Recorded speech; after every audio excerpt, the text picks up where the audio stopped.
आखाती देशांतील संघर्षाचा परिणाम व्यावसायिक गॅस सिलेंडरच्या पुरवठ्यावर झाला असून त्याचा मोठा फटका धार्मिक क्षेत्रातील अन्नछत्रांना बसला आहे। अहिल्यानगरजवळील क्षेत्र आगडगाव येथील देवस्थानने गॅसच्या तीव्र तुटवड्यामुळे आता महाप्रसाद बनवण्यासाठी चुलींचा आधार घेतला आहे। येथे दर रविवारी सुमारे 7,000 भाविक महाप्रसादाचा लाभ घेतात।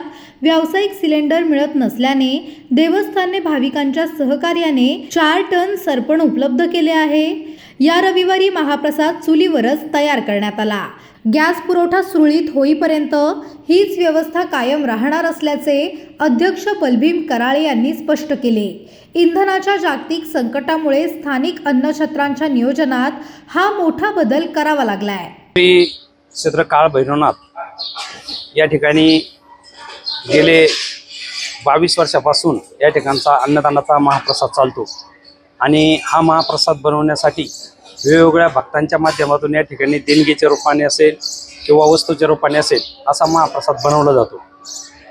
जसं जग बदलतं तशा पद्धतीने आपणही बदललं पाहिजे या उद्देशाने आपण जगावर संकट आलं तर ते आपल्यावर संकट आहे असाच एक आशावाद पुढे धरून जेव्हा युद्धाला सुरुवात झाली तेव्हा आम्हाला असं वाटलं आणि प्रसार माध्यमांकडे जेव्हा आम्ही थोडंसं ऐकलं की हॉटेल चालकांनी हॉटेल बंद केले, कोणी त्या ठिकाणी आपल्याला ऊर्जा जी पाहिजे त्याला गॅस म्हणतो आपण तो गॅस मिळाला नाही, मग त्यांनी बंद ठेवलं हॉटेल किंवा लाकडी पद्धतीने काहीतरी त्यांनी व्यवस्था केली, तर आम्ही पहिल्यापासून सतर्क होतो की गॅसची व्यवस्था आमच्याकडे आहे, परंतु पहिल्यापासून आम्ही 50% गॅस आणि 50% लाकडाचे चुली या ठिकाणी वापरतो।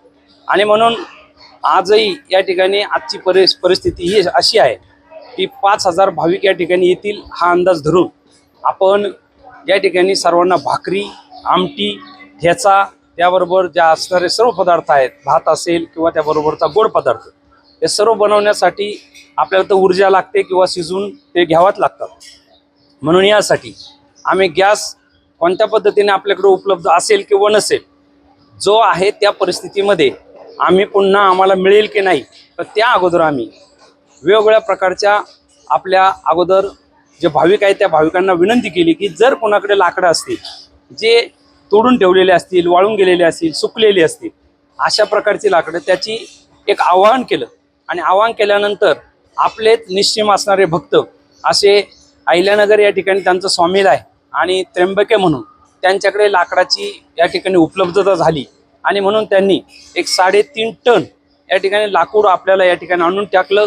हे टाकल्यानंतर आपण त्यामधून आमटी असेल, बाजरीच्या भाकरी ज्या आहेत चुलीवर, त्या चुलीचं सुद्धा सरपण त्यांनी छोटं त्या ठिकाणी दिलं आणि मोठ्या भट्ट्यासाठी सुद्धा दिलं। त्यामुळे हा आठवडा तर आपण यामध्ये भागवणार आहोत।